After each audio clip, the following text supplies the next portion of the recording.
If you don't stay down and you never quit, come on over here and sit on the far end of the bench.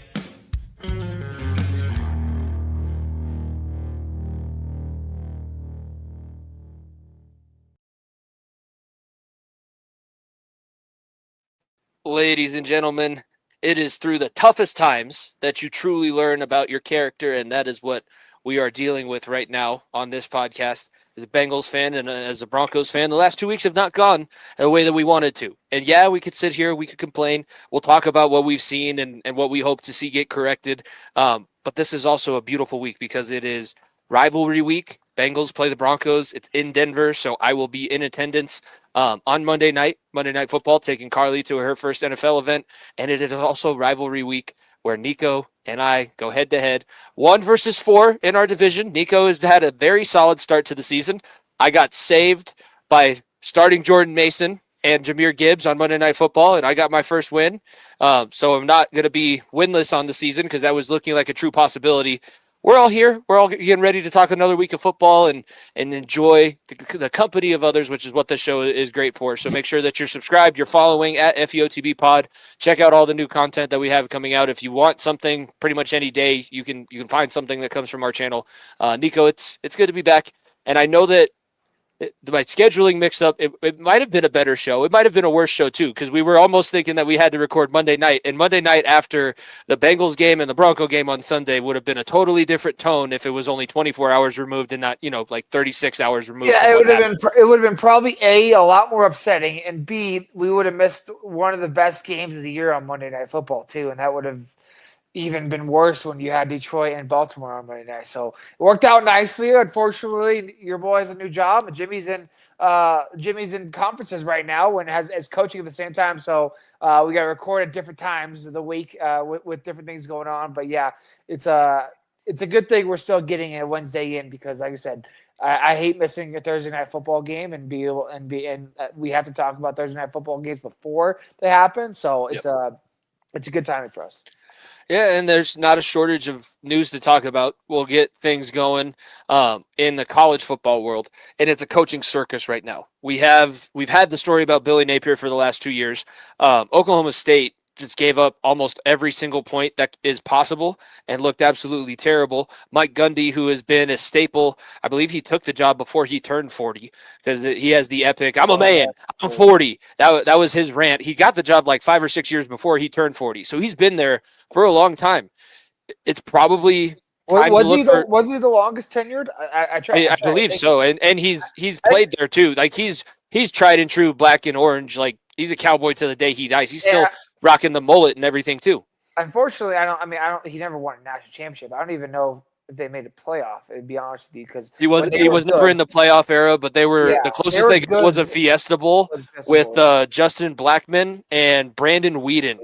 Yeah, those are a couple names that turned out really great in the NFL. I just think look, he was a stalwart there for so long, and I whether or not he gets a statue or not, I don't think we can talk on that because neither of us are Oklahoma State fans. I think they have more of a say on whether or not he should get a statue and whether or not he deserves it or not. But like I said, I think he is the longest tenured coach or was the longest tenured coach. I think the person that he probably just beat out was Saban, who obviously retired 2 years ago or a year and a half ago now. I don't know many others off the top of my head. Can you? No, he's definitely been there for the longest. The Iowa coach too.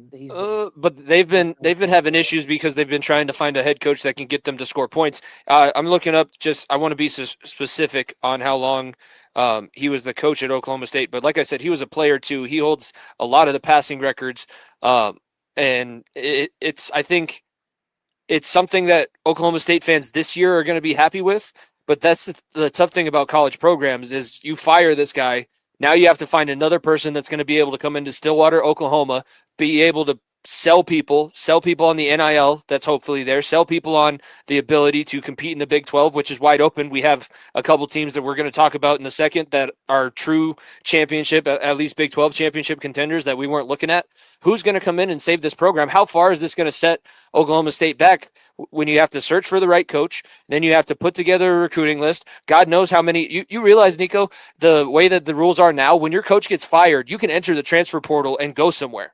Oh, so right, Iamaleava was in the transfer portal the weekend that his coach was fired at UCLA. I mean, like, Oklahoma State has a couple things wrong for them that don't have it going for it. One, if you're going to go to Oklahoma and you're a good football player, you're going to go to University of Oklahoma.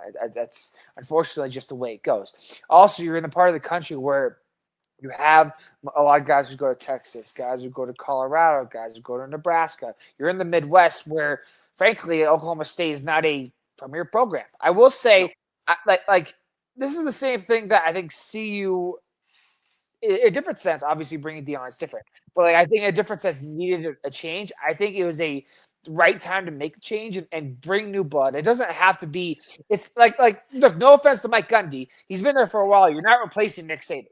You can find there are energetic, there are high level coaches. Like we said, look what happened with Notre Dame, for instance, right? You lose out on Brian Kelly. Right? He walks away, and you bring in an interim coach, and he takes the reins, and everyone loves him to death now. And now he's more revered as one of the best coaches in college football. Like not saying that can happen for Oklahoma State right away, but like I just think that unfortunately his ways and how bad. The whole situation with Oregon, because I think that was the nail in the coffin. I think talking mess about Oregon and going this and the other thing about the NIL, blah blah blah. And then he's an old cowboy. He's going out on his shield. He was trying. I guarantee you, he knew there was a good chance Lanning was gonna.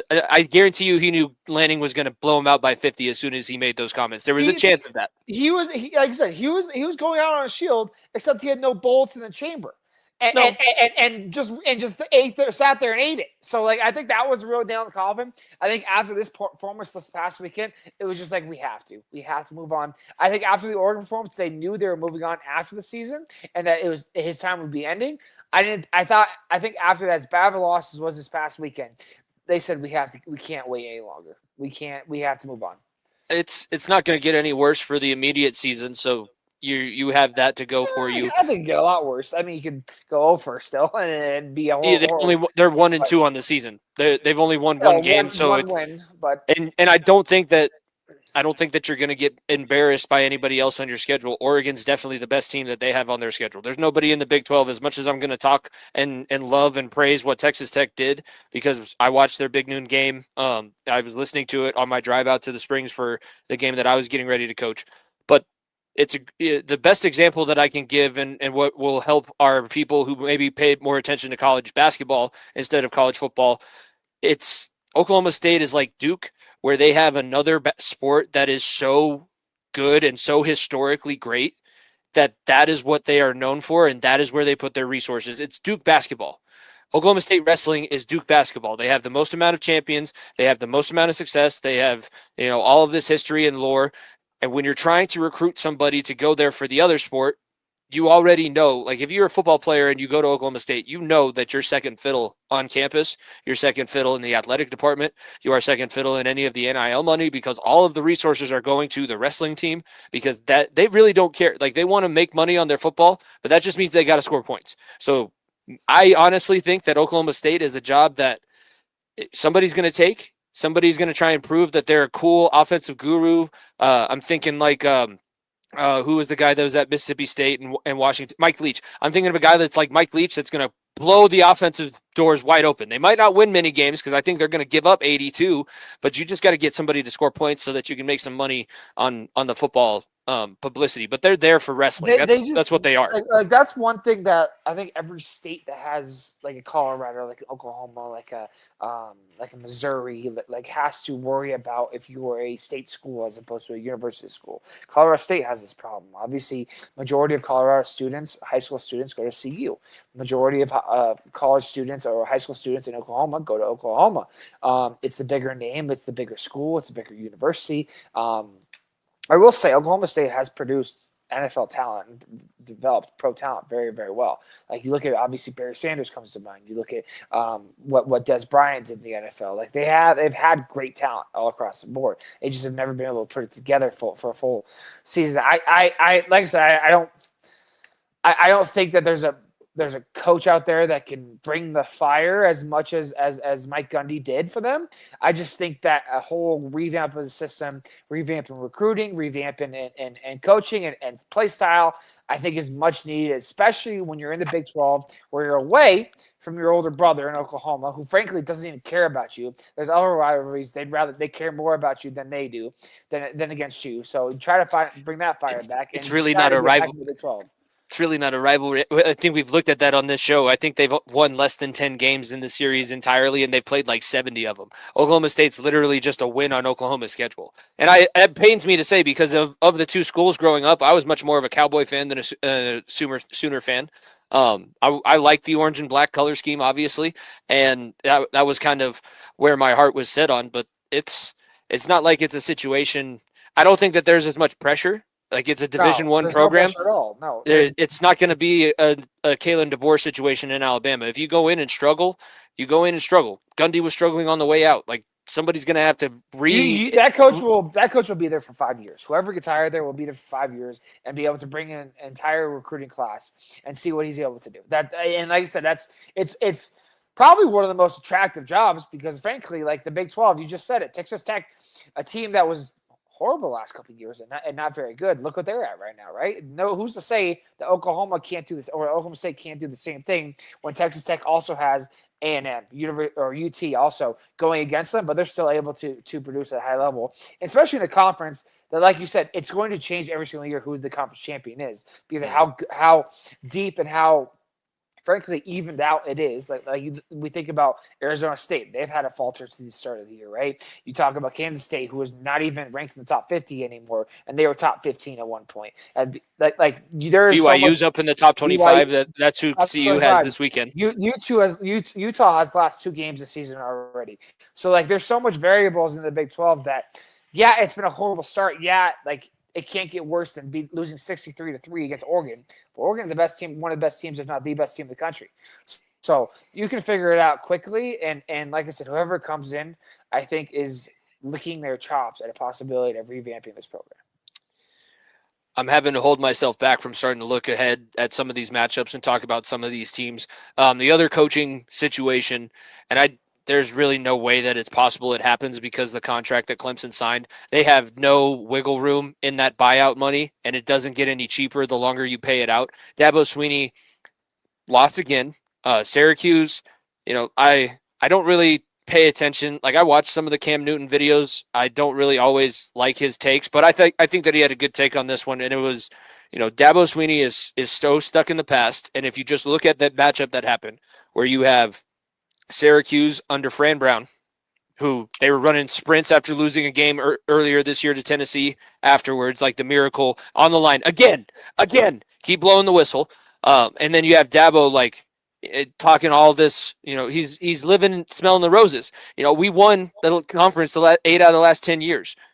We've done all of this. So if you want to talk about you're spoiled, you want to talk about getting rid of me, I'm going to go somewhere else and coach. I'm going to go somewhere else and win.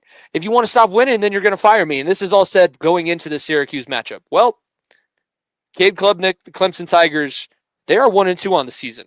They are this year's Florida State of 2025, 2026. They have the chance to right themselves. You think that they have the confidence, the talent that they've told everybody, we build our talent here from the ground up. It should be paying off. You've been there long enough, and you said it. You win almost all the time. So what the hell is going on with this program?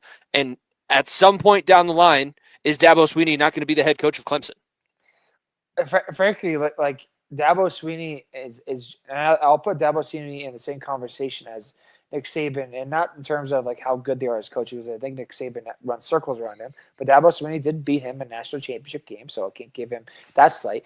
I just think that both of them were so old in their ways that they are being waved out of college football. And you can have all the slides you want in your practice facility. Yeah, Clemson has that. For those that forgot about that, Clemson built those slides in the practice facility. You can have all the slides you want. You can have all the great dietitians in your kitchen. You can have all the wonderful training facilities as you want. Unfortunately, you ain't getting paid dough in Clemson as opposed to some of these bigger schools, right? And just to compare this to another ACC school, look at what North Carolina is doing. Bill Belichick has also struggled. But one thing Bill Belichick's doing is that he's realizing that, you know what? I'm going to have to do the Deion approach. I'm going to have to recycle guys through and be like, okay, this guy has gone, this team got cut. I think he's a good player. Your scouts in college football are working just as hard, if not harder, in the transfer portal than they are looking at high school players. That's where we are at in college football. And that's, whether you like it or not, it's a fact. Your scouts, you have to have double the amount of scouts to watching college football games across the country, watching preseason film, watching those 60-10 blowout games of Oregon over Oklahoma State, and watching Oregon's backups and seeing who they are, right? Indiana over Illinois too. You have to get your guys in the portal just as much. And I think, frankly, Dabo has taken an approach of being like, we're just gonna have our scouts focus on high schoolers. And just if we get a couple guys in the portal, then so be it. But at the same time, like programs like Ohio State, programs like Oregon are having their scouts and having their scouts is a bad word. I think recruiters is a better word. Excuse me. Recruiters is a better word. Their recruiters look across the country being like, okay, this freshman, 5-star quarterback, right? Just explain guy out here. Juju Lewis, right? Juju Lewis. He's going to be a great quarterback for CU probably. But at the same time, I'm looking over and I see Caden Salter over there at Liberty, who's a good player, who only has 1 year left. Instead of throwing my freshman quarterback out there to the Wolves at 17 years old, let me start this guy for 1 year, see if he wins some football games, and then try to develop around him. And then so that Juju Lewis can walk into the starting role next year or the year after, and as a redshirt freshman, and be Shador level player. That's not what Dabo is even thinking about. No, and the scenario that you're talking about is not new and not the only. It's not only Colorado, because if you look at Missouri, yes, Bo Pribula, who was at Penn State before, is the starting quarterback, but he is in that situation because the initial starting quarterback they thought they were going to have got hurt in the first week of the season. But Missouri is able to right themselves. They're back in the top 25 ranking, looking like they might be in that SEC Conference Championship picture because of how their schedule is looking. They had a guy in the transfer portal that they were able to bring in and be like, well, it's just an embarrassment of riches. It's like having Jared Stidham behind Bo Nix in the preseason. You're like, oh, this feels really good. You could throw even another name in there, a guy that's in the Heisman conversation, Sawyer Robinson. Didn't start at Baylor. He was at Mississippi State as a backup quarterback, right? Like, Alabama's running into this problem too. No offense to what's that running back's name? To the Justice Haynes? Is that it? Like, no offense to the quarterback room in Alabama, but like, you're telling me they couldn't find a guy in a portal to bridge gap this 5-star quarterback they have sitting on the bench instead of the guy who sat under 4 quarterbacks that are all starters in the NFL last 4 years? Yeah, like, and you're losing guys. You're now losing guys left and right in the portal at Alabama. You're not the destination that everybody's just going to sit there. Another reason why Kalen DeBoer isn't a good coach and why he'll be gone before everybody else. Well, this is the interesting part because I think Bama and Georgia they were on twin buys last week. This isn't the Bama Georgia week, is it? I'm looking through. I'm going quick. I'm doing a good job podcasting. They were playing this weekend. So they had twin buys last weekend. Alabama's traveling to Athens this week to play Georgia. Georgia is a 3.5-point favorite. But since the Florida State week, it seems like Alabama's found themselves again. We said this last year too, and they had a couple of, we remember the Oklahoma game last year. Yes, you can get yourselves right playing bad football teams. Do we want to bring up Arch when we're talking about playing against the Sisters of the Poor? Standing there flexing over Sam Houston. That's a different conversation, but we're not saying Alabama's back after beating nobodies. Okay, that's a Wisconsin's a nobody? Yes, I know, they I are know. in the Big Yeah. Ten. That is Really, a fact, though, they are. they are so much worse than they're normally like middle of the Big Ten. They're so much worse than they normally are. Exactly. This is not 2010 Wisconsin. Wisconsin is a bad football program right now. You know that.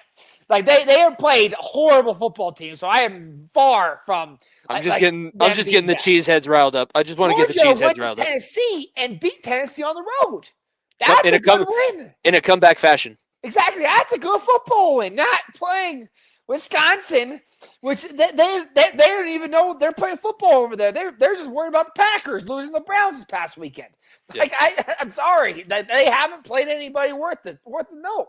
You don't think Louisiana Monroe is a good challenge, a good test? Again, give me a map of Louisiana. Put the school on. Put a pin on Louisiana where Louisiana Monroe is. I dare you, somebody. I know it's somewhere in the L. Exactly, it's somewhere there. Exactly, you can't even do that. No, I can't. There's so many different schools in Louisiana, and they all used to be called something different. Alabama's schedule is interesting now because it's a gauntlet. They go Georgia on the road. They host Vanderbilt, who now is ranked 18th in the country, and Diego Pavia is out for fucking blood. Diego Pavia is out and snatching necks. I am very interested. Like, I hope my game is not overlapped with this one at all. I want to sit down in a room by myself, and I want to watch these two teams because I feel like Bama's going to have a chip on their shoulder too. And it's been a long time since I've seen Bama play with a true chip on their shoulder. So those two games are exciting. Then they go Tennessee Georgia's the loss. Vanderbilt, the question is whether or not they let the Johnny Manziel effect happen twice in a row. Because people forget Johnny Manziel on the road went to at home beat Alabama his first year. Second year went to Alabama as an underdog again and beat them on the road. Diego Pavia, I'm not calling him Johnny Manziel because Johnny Manziel was more of a Heisman winner than Pavia, and who's a good quarterback. Don't get me wrong, but he's not Johnny football level of play. I just think that Bama could win that game. So go down the list. They lose to Georgia. So there's 2-2, right? 2-2. Then after Vanderbilt, it's Missouri. 3-2. Missouri, honestly, in Missouri?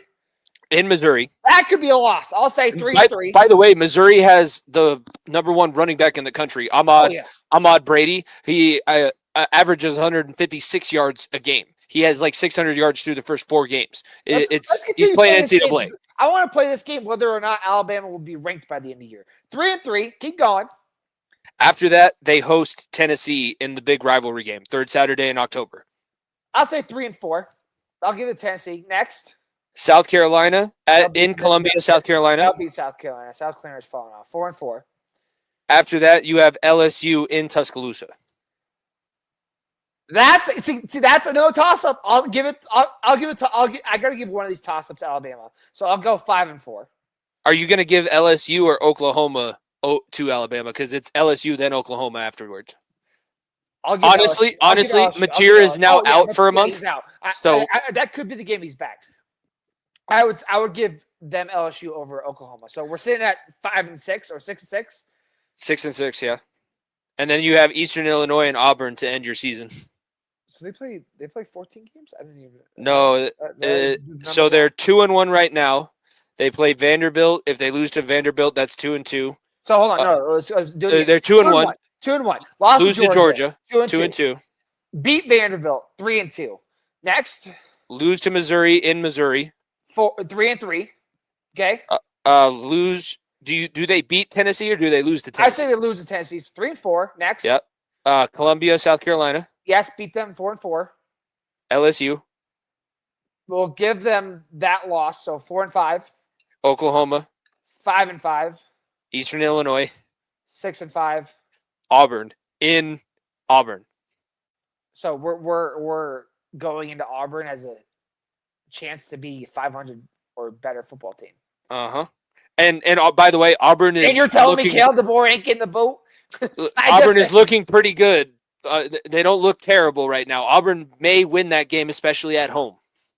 That's what I'm saying. Kale DeBoer will be gone after this year. I can almost guarantee it. I know we've had this conversation that he's not as hot as C as Ryan Day and blah blah blah. But they go 500 at Alabama. I didn't realize how tough their schedule was. Go ask about the Oklahoma State job. Yeah. Kalen DeBoer, get out of there. Honestly, he might be searching for it. He'd be like, Tuscaloosa and Stillwater. Yeah, I'm good. I'll go to Stillwater. The South football ain't for you, buddy. No. East Coast football, South, Big 10 ain't for you. Go to the Big 12. You may have a better chance there. This Penn State matchup against Oregon, it's what we always say about Penn State, especially under James Franklin. You now have to take a team because Penn State, let's look. I'm going to pull up their schedule because Penn State, you want to talk about playing nobody. So far on Penn State's schedule, you have Nevada, Florida International, and Villanova. Again, horrible. Those might as well be 3 soccer teams that you're playing against. Villanova, we played in their football stadium. I'm kid you not. There are high schools across the country. About 50% of the high schools play in a bigger football stadium than they do. Villanova is it a basketball school that's an FCS level of football school. So yes, that's just as bad. Wait a second. How did Penn State open with 4 straight home games? I don't know. I don't. We need a college football commissioner. You need a commissioner. You need a players union. That's never. First, hold on. The union is a whole other problem. You're getting in territory you're unfamiliar with that it would cause millions and millions of problems because then you turn salary caps on and it gets a lot worse. So players union, hold on that. Commissioner, I'll tell you why that doesn't work. Because there's a commissioner in each conference, and those guys love their ego more than Nick Saban loves his ego at Alabama, and Dabo Swinney likes his ego at Clemson. Those guys would rather die than report to an NCAA commissioner. True or false? Oh, they probably would. And they're the ones that would be able to make that and would have to have that. They would have to accept that, and they wouldn't. They would never. They barely accept the playoff committee. They had to fight and claw for 20 years to add 2 more teams to 3 and 4. We were in the BCS. We were talking about a 14 playoff back in 2005. And 10 years later, if we finally got it, like it took forever. Like they have to. No, unfortunately, first of all, players union will never happen for college football. Secondly, commissioner, as fun as it sounds, you'll never get an agreement on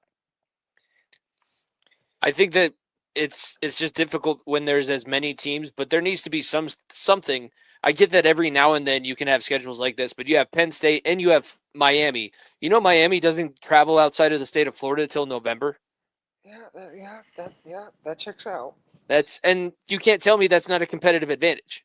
Obviously, that is because you don't have to change time zones. These teams. I would argue you'd rather play in Miami later in the season in the state of Florida because it's the warmer weather as opposed. But you're not getting any true road competition. I mean, the Florida State game will be the one. But if you talk about like what just happened this past weekend, Michigan State kicking off at USC at 8 p.m. Pacific, so 11 p.m. their normal time zone. Like it's just a competitive advantage to not have to travel as much. But Penn State that's also not their fault that USC decided to go to a Big Ten and Miami's in the ACC still. No, but here's the thing. We don't need to throw up our hands and say, it's just the way that it is. We can figure this out fairly easily, but just nobody's willing to do it. Schedule cupcake teams. Again, there's your result. And frankly, the 12-team playoff is helping us with that. We're just like, Jimmy, this has happened for 15 years. I'm not arguing with you. I'm being in an argumentative mood that this has happened since you and I first started watching college football. I went to an Alabama versus Citadel football game back in 2018. This has happened for as long as you and I has ever watched college football. Luckily, the 12-team playoff is helping this because, like I said, you get a matchup like Texas and Ohio State week 1 because even if one of those teams loses, it doesn't end their season. One of those 2 teams lose in week 1 of a season back in 2015, they're a fringe top 5 team, and they are fighting and arguing and being deceptive and trying to get into the top 4. Now with 12-team playoff, it doesn't happen. So I would say that as much as it sucks, I think we're moving away from it slowly, and we are just – this is an argument that we've had for 15, 20 years that unfortunately was because of how the playoff system worked out for so long. And it is a slow process. Like, I get that. And I think that's why the people that are even more on the extreme side, like, this is killing the game. you don't know if it is or not because it's so new and so different. Like we have to see this play out for a few years. You know why? Because frankly, no one watches those football games because they know what the score is. So you watch the other 2 football games, like the Illinois-Indiana game or the Texas Tech versus Utah game instead. Yeah, and the other thing that's helping with this? And there's 100 college football games every Saturday, 100 plus. You're looking at this full. Like, all right, don't care. Oh, Alabama's playing, don't care. Are they playing a ranked team? Don't care. Unless you're you, and obviously I know you do this. You don't give a fuck about Alabama's football games until they play a ranked opponent, Georgia, Tennessee, Auburn, games that matter. Yeah. I didn't even watch Alabama versus Florida State until I looked at the score and be like, oh, maybe I should turn this on. This is like an upset brewing. Right? You don't. This is like the March Madness in March with college basketball. Right? There's 7 games on at once. Okay, that game's a blowout. Don't need to watch that. That game. Oh, a number 2 seed is down by 10 going into the last 10 minutes of the game against a 15 seed. Let me turn that game on. Don't care. Number 1 seed beating a 6 seed. Don't care. Move on. They'll win it by 30. Winning by 30. Oh, close game. Let's turn that game on. It's the same thing in college football with differing things. Like we are, like I said, I can't emphasize that we're moving towards this going away. We just have to go through the shit, and this is why I don't like arguing about this time of the year because we're slowly getting away from it. But for 100 years, college football's been around for 100 plus years, 150, 150 years. Wait, it's been like that. Okay, we are slowly moving away. I'm glad that we got the resolution this past weekend of who the true 1997 national champion was because Michigan did beat Nebraska in the Bussin' Bowl. Because what happens 20 years later makes the difference of that national championship. Nico, the fact that they used to split national championships based on how the polls ended up is so wild. Like you're not even playing against the team that you're competing against for the national championship. Tell me how that one works. That was in our lifetime. We were born in 97. That's how crazy. That's how far removed. That was before Tom Brady was in the NFL. CU has a shared national championship too. With Notre Dame of all teams. Why did it have to be Notre Dame? Who was the team that we clowned on for claiming national championships? Was it Auburn? Was it? Yeah, no, it was. Well, Auburn did it this season, but it was UCF. It was UCF that started UCF that did trend. it, but Auburn did this year. It was Auburn this year that went back and was like, oh, when everybody was fighting in World War II and we played 3 games. 1943, 1926, like we won all those. Raru. There we go. Yep, I got it. That's ours. Claim it. Nobody played in the national championship game. Claim it. That's ours. We'll take it. I just want to hear what those conversations were like. I'm pretty bored in the office. It's Tuesday in mid July or whatever, maybe August, early August. Oh, you know what? That banner up there, that look a lot better if we put a national championship on it. Let's see if we can finagle our way to claiming those. I talking about little brother syndrome. That's as bad as it gets. You remember Bo Jackson? We had Bo Jackson. He's the greatest athlete of all time. He played at Auburn. He didn't go to Alabama. 1 year where he was so good and won that. Yep, that one. That 1 year, That was like one of our biggest national championship years. Let's negate that basically by adding 4 more to the resume that doesn't count. Yeah, we only won that national championship with Cam Newton because he got kicked out of Florida for stealing laptops. Sorry. Well, I'm not supposed to say that anymore. Let's get back to this Oregon-Penn State game. Are you predicting Oregon behind? I mean, they've played well, but they have holes in their run game. You didn't watch the Northwestern game. Yes, you're true. You're right. I am the sicko. I was watching Indiana versus Illinois last night in between my conferences. That was a good game, though. It was a good game. Actually, I take it back. It wasn't a good game because one team blew out the other, but on paper it was a good game. I liked to watch that game because I needed to know. Like, I needed to be reminded that Kurt Cignetti likes to run up the score, and I needed to know that Indiana was probably better than they were a year before. If you're a New Orleans Saint fan, start watching Fernando Mendoza tape because he may be the number 1 pick coming next year. Do they have 2 Mendozas? They have 2 Mendozas at quarterback, don't they? There's 15 and 16. I swear, I was watching the game without the sound on during one of my conferences, and I saw 2 different Mendozas playing quarterback, and it blew my mind. If it wasn't the same last name, that they looked exactly the same. It was like a carbon I think copy. it was like 15 and 16, the numbers. I don't. I think it's like an older brother and a younger brother, but I have But no back to clue. this game, I don't know. I haven't watched the second of Penn State football. I will say Oregon looks very, very good, and I don't think that's putting it lightly. I think Dante Moore has answered the conversation of being elite in college football and being an elite quarterback, and frankly taking off right after what Dillon Gabriel did last year, and probably even doing better. I'm not probably. I think he is doing better than Dillon Gabriel did last year. And they say that he's at Bo Nix in year 2 at Oregon. That's the level of the offense that he's running right now. He's running at a clip that's just like so like the offense is built for him.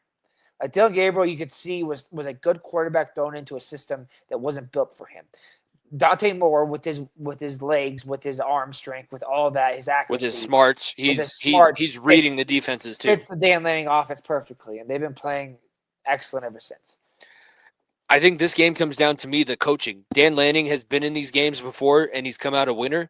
And James Franklin has been in these games against Ohio State, against Michigan, against teams that are just as talented as his roster, and he never comes out on top. He made it to the college football semifinal last year playing Boise State and SMU. Yeah. That's really all it comes down to. So you got to do it. If you do it, then I'll start believing in you again because, yes, you are that talented. You should be right up there with everybody. The 3 next to your name seems like it should be legitimate, but you got to prove it. And this is the Drew Aller game, whether or not he's legit or not, too. Because, like you said, you named off 4 opponents that weren't very good that he, frankly, didn't put up crazy numbers against. He's looked bad. He's looked very, very rough. I mean, like I said, I have all the faith in Oregon. The last time these two teams matched up, Oregon demolished them in the Pac-12. Oh, not the Pac-12. Sorry, rest in peace. The Big Ten championship game, they demolished them. Yeah, I don't know. Like I said, I haven't watched the Penn State football. Only know Drew Aller's name from last year, and I know Dante Moore because he is absolutely put on a show. So I will take Oregon. If you play college football 26 and you don't play with Oregon at least once, you're missing out. Dante Moore is not just for Dante Moore, but the uniforms also. Yeah, no, the uniforms are pretty sick too. The burst your bubble, Mendoza was the only quarterback Indiana played on Saturday. So no, I think that there was I don't think that I saw 2 of them there, but they were on offense and they were also looking at somebody else. I think that they might both be on the roster, but I have no idea. No. I mean, actually, yeah, Alberto Mendoza is a receiver, 16. He's a rusher. He's a running back. Oh, well, they looked very similar on the field. It looked like I was looking at brothers. Yeah, I don't know. Alberto, maybe they are brothers. I don't know. Alberto Mendoza is the other guy. So shout out Jeremy because he allowed me to get my first fantasy win, and he now has like his school. His school is something to watch. Like I love watching it bully. And then when the bully gets stood up to, because they are going to play, they will play Penn State a little bit later on this season, and they will play Ohio State a little bit later on this season. We might get to see the bully get punched in the mouth too. But this Indiana team is way better than they were last year. Oh yeah, they're continuing to keep growing. Cinetti's done a great job. Like I said, Indiana is no longer just a flyover school. They're more of a football program than they are a basketball program. It's not a basketball school anymore. And they are a blue blood for basketball. So they were a blue blood. I wouldn't say anymore, but they were, and they are much more of a football school now. So Cinetti's done a great job. Hoosiers. All right. Last thing about college football, the last game of the weekend, because it kicks off at 8:15 local time. BYU going to Folsom Field. CU's got their win. They're back in the win column, 2-2. Caden Salter threw for over 300 yards. They did not stop the run very well. Wyoming's not very good. They're not very good, but Wyoming also ran for 160 yards on this Buffs defense, who the defensive coordinator has been talked about as the best coach on this coaching staff, ahead of Prime and ahead of, obviously, Pat Shurmur. Like I feel like the Wyoming result is just what was supposed to happen. Wyoming has to play a perfect game, and you have to absolutely shit your pants in order for Wyoming to beat the University of Colorado. Going into this matchup where BYU is undefeated, they've already dominated you in a bowl game in your most recent matchup, and you have Keilani Sitake coming in with a program that's established. Yes, they had to change their quarterback, but it is the same program that is there that kicked the crap out of you last season. Badly too. Yeah, like bad too. I want to backtrack here for a second. CU fans are too hot on themselves for barely beating a bad Wyoming team. I think that CU it needs to have some internal reflections as a fan of CU. I told them I'd go to CU, so I don't have a college football team, so they're kind of the de facto one. That was not a good win of any sorts. That was I guess we got out of here with the win. I think Dion even said it was like that. That was one of the worst games we played all season, and he was being honest. And frankly, going to BYU, there's a lot more questions than there are answers right now. And I will say, Cade Salter looked a lot better. But when you play a BYU team that, like you said, demolished you in a bowl game last year, demolished you. You played Travis Hunter, you played Shedeur Sanders, and they embarrassed you. Probably to the point where, and look, I know there's other reasons why Shedeur fell, but that game did not help. Game did not help. So it's like if I don't see CU have that. CU better have that score of that game posted everywhere in the locker room, have the highlights on replay about how much they were celebrating over a nothing bowl game over you and just demolishing you. And they better have that on replay and have that as bulletin board material. Because if you are walking this game like, oh, you know what, it's another Wyoming game, we can just show up and see what happens. That's not what's going to happen. One of these things is not like the other. Wyoming is still in the Mountain West because that's where their program probably is always going to be. I don't know if you're ever going to get a true high caliber college football program in Laramie, but you do have a good one that's in that conference and they can win and compete for conference championships. BYU is no longer in the Mountain West because they have the money behind the LDS church. They are able to bring in guys like you get the Samoan and Island connection. They've been able to bring in talent. They had the 5-star. They had the #1 basketball recruit in the country commit to them, who's playing for them this year. They had Zach Wilson, obviously. They've had Puka Nacua. As long as you don't as long as you don't get caught fraternizing with the opposite sex, it's a great place to go to school and to be successful. And that's the reason why they had to change their quarterback situation, but they've done it and been able to just keep it moving, keep it rolling.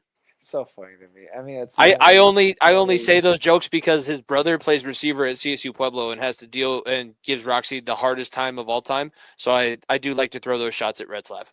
I mean, it's the only situation where that happens. Like it literally. They're in Liberty, by the way. Liberty is also very strict about their honor code in a different way, obviously. But yes, like I CU needs this win. If Salter wants to stamp his foot in the Big 12 and put his name out there that he's a high quality quarterback that can win good football games, not just against bad teams like the Wyomings of the world. You need to put on a show. You need, especially at home. Like I said, very few chances do you get redemption at home, right? Especially a year later redemption. Some teams have to wait 2 years to get redemption again. Like I said, Alabama when they lost to Tennessee, they're not going to get to go back there for another year, right? Like same thing for Vanderbilt. Vanderbilt had that home win against Alabama. Alabama has to wait until next year to get that redemption back at Vanderbilt. It takes a while to get that redemption back. CU is able to do that at home. It's a big moment in the season for Dion. And frankly, this is the game that if you want to be in a high quality bowl game and not just the Outback Steak Bowl, like you're gonna need to get wins like this. Yeah, I think this is non-negotiable and. Not like non-negotiable where he's going to lose his job, but people are starting to see through some of the initial hype and the initial promise. Like you do have to start giving something for that promise. Lots of good college football action. If you like to gamble, sports betting is the other reason why college football is as popular as it is. But obviously we have Georgia and Alabama, and you have Penn State and Oregon taking place this weekend. Let's get into what happened on Sunday. The reason why it's a good thing we didn't record on Monday night. I don't know if I've ever sat there and I flipped fast. I went from. Remember how much fun you were having with Jake Browning in that one drive? Remember, he's good. We're fine. Give the kid hope, and then he puts up. It wasn't just one drive. It wasn't just one drive. In all of the relief efforts that he's put up, he had a 70% completion percentage. He had put up decent stats. He normally has 1 or 2 games that look like what happened on Sunday. But honestly, that's the worst that he's ever played at the NFL level. And you should never put stuff on camera because you're going to play the same team again, and people are already changing That's why his. you cut him, right? Remember, that's why you cut You him. should have. You shouldn't have cut me. cut me. Yeah, shouldn't have cut me. I guess You should have. Should have. That was a good thing. Great job cutting him. No, that was like there's nothing you can say. I'm glad that I scooped him up. Like I guess I'm not glad. It was one of the shittiest fantasy moves that I've ever tried to do and seem smart. He ended up scoring a touchdown, which I think ended up saving my ass. He gave me 5 points on the weekend with that last touchdown, and then he got pulled. He only got 1 point for you because touchdowns are worth 4. So luckily he got a garbage time one to help you win. But yeah, no, it was not good, but it was not good, not just from him. It's like Brian Flores. What's the old Shannon Sharp meme? So we got some green beans, we got some chicken, we got some turkey over here, some mashed potatoes, some green bean casserole. We got a little bit of sweet potato marshmallow dish. We got pumpkin pie over here. That's what Brian Flores was saying with this offense. He made Jamar Chase, this defense, look like Jamar Chase had never seen the football before because he was scared to get hit. Scared to get hit by the punishing the defense of Isaiah Rodgers and this entire Vikings defense that just kept coming and coming and coming. This offensive line is the worst in football. And frankly, if I was Joe Burrow, I wouldn't come back until they fix it. But then again, oh, wait, that's right. You wanted to pay your 2-star receivers the highest paid receiver duo in the world.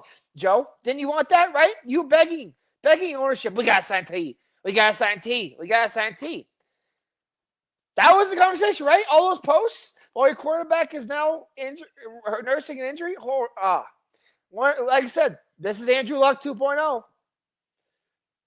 And frankly, it's even wasted more potential because Joe Burrow got to a Super Bowl, and you haven't even sniffed the playoffs in 2 years. Like it's a worse wasted potential. At least the Colts are making the playoffs. Like wasted potential, injuring.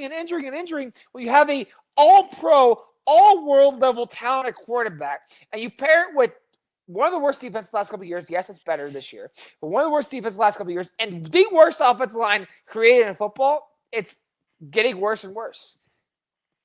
I mean, was it the worst game that I've seen in a long time? Yeah, but I've seen some shit sandwiches thrown out there by this team. And maybe we'll get another top 5 pick to pair with everything, and that has to be an offensive lineman if we have one. It has to be.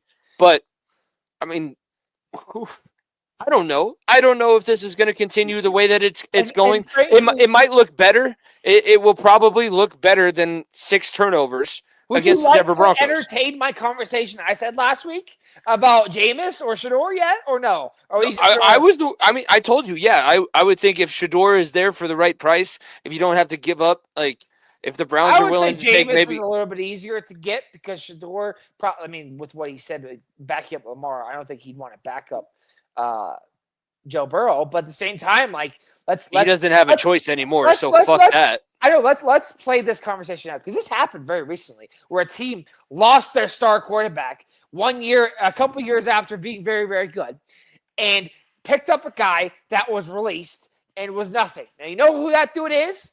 Baker Mayfield. And look where he's at right now. You're telling me a Jameis can't step in. You're telling me I'm not going to say the name that I could throw out there right now about a guy who just lost his job this last week because I don't want to do that to you. But there's another quarterback in New York that just lost his job too. Nico, if that happens, I swear to God, you will not hear from me. I will be drowning my liver in nothing but whiskey and Coke if that happens. Oh, that Schefter tweet is going to hit like crack. It won't hit like crack. It will hit like, oh, this guy is blackout drunk. And if you've ever seen the movie The Program, I might go play chicken on the highway. I might go do that. I'm just trying to think of quarterbacks that lost their starting job recently. Maybe even a Zach Wilson. Would probably at least be more exciting than what Jake Browning would do. Maybe be as dumb, but at least maybe he can make plays with his legs. Here's what I'm okay with after getting.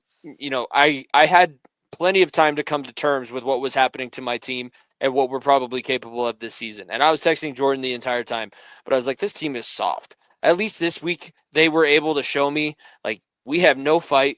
We have no resiliency.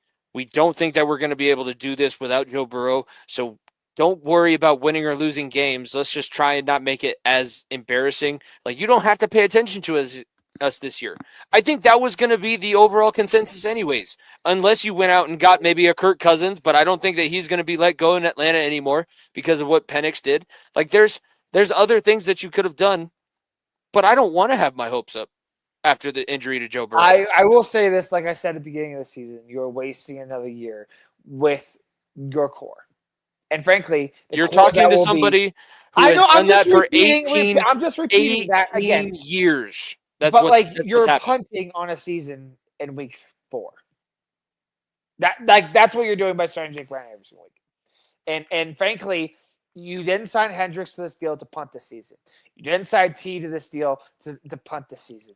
You didn't try to sign Shamar Stewart to a contract he didn't want. But here's the thing: is all of those contracts are the reason why we're going to have to punt this season. Because we don't have that. That's the reason why Burrow got injured. That's the reason why we're sitting in this situation. It's a vicious cycle. We're eating our own tail. It's not logical. And that's what make the Bengals one of the worst organizations in football, because it's not logical. Not just football. Baseball, basketball, hockey, fucking badminton. There's some bad basketball franchises that are way worse than the Bengals. I'll say that. I don't know much about baseball. If Mike Brown knew about crypto, he'd be doing what Ballmer's doing with his fake fucking companies to pay off some of these contracts. I tell you right now, Mike Brown wishes he was smart enough to pay T. Higgins the money that he did Kawhi Leonard. We need to get him out. Here's the thing. We needed the family ownership for the NFL to get to where it is now. But the NFL is so big, you can't have family ownership anymore. You need the money. I want the Target CEO to buy. I know that he's from Minnesota, but if Nico gets the Walmart CEO to buy his team, or Bezos, throw Bezos in there because I don't know if I want to have to always have a Prime subscription to watch the Bengals. I don't know if I'm willing to sell my soul that much. But give me Trader Joe's, Target, King Soopers. Give me a CEO behind my team. Don't give me the 90-year-old guy that's just happy that my family was the founding member of the NFL. I don't care about that anymore.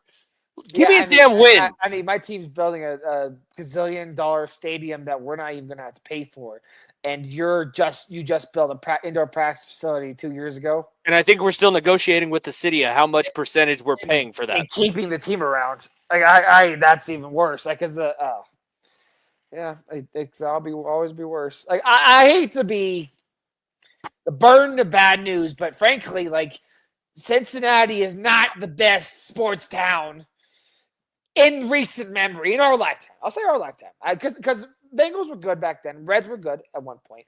I would say our lifetime is not the greatest sports city in the world. And frankly, you already have, not that the Browns are any good either, but Cleveland is a little bit more of a sports town with what the Cavs are able to, with the Guardians now. It's what Kansas City was before the Chiefs got good, because the Chiefs and the Royals were both terrible for a long time. And then the Royals, and then the Chiefs and the Royals got good around the same time. They need it, and they need to try to produce it. And unfortunately, But here's the thing, with the Reds... Is it the same ownership, the Reds? No, it's not the same ownership. So we're not in a Buffalo situation with that family owning both. But the two organizations run themselves eerily similar, because you have Ellie De La Cruz in Cincinnati, but you don't have anybody else around him. You kept Joey Votto around till he was 45, trying to be in the same lineup as Ellie De La Cruz, who's 6'7", is the fastest guy on your team and can hit the ball 600. Yeah, dude, I had to do it. I had to do it. I'm sorry. I will walk off. Nico, it's all day. I thought this was the one. I thought this was the one place I was safe. You walked right into that. You walked right into that. I didn't even have to say anything. I said to go like this, and you knew what I was. I thought I was safe, Nico. I thought I was safe. I wasn't around a 12. I wasn't around a 12-year-old. I thought I was okay. For those that are just listeners, 6'7". I did the meme, okay? So Jamie was disgusted on video. So we were doing a you walked right into it. You walked right into it. It's just so bad. People are like, I can't say it that much. I was like, how many times did you say 1738 when you were going to school? Or yeah, baby. It's the same shit. It's the same shit, just different words. No, that was the most domination that I've ever felt. Like I said, I felt like kind of like a cuck when I was sitting there like, yeah, Jordan Mason, you're scoring 100. You scored 25 points for my fantasy team by running for 140 yards and 2 touchdowns. I don't think you realize why I've sat and played fantasy football as much as I have since 2017. I think before 2017, I maybe was in 1 or 2 leagues. After the Broncos got bad, I needed something to root for, and I needed it badly. And this is what fantasy football. And now I have 10 leagues. It felt really, really dirty because then the Steelers are my defense, so that I'm having to root for the Pittsburgh Steelers against the New England Patriots. Like, yeah, you go concuss Drake May, get that interception, TJ. It was disgusting. Poor showing on my part, just like poor showing on the Bengals. Let's talk about your team. We've shed on my team enough. Let's talk about your team. You're sitting at 1-2. Oh, it's just as bad. I'll take it back. It wouldn't be just as bad. I just think it feels just as bad. Record wise, it is as bad. 3-0. You should technically you should be 3-0. Nico, how many seconds? Yeah, how many? I think I'm about to ask the same question. How many seconds have the Broncos led or have been in a deficit in the fourth quarter? 0. That's what it's on here. It's on here. They have not trailed a second in the fourth quarter the last 2 weeks. But Nico, how many days has it been since you've held sole ownership of first place in the AFC West? Oh, it's been a long time. And look, 7. It was 11,000 days. It's 8 years. 2016. And frankly, that's what happens when you have a generational.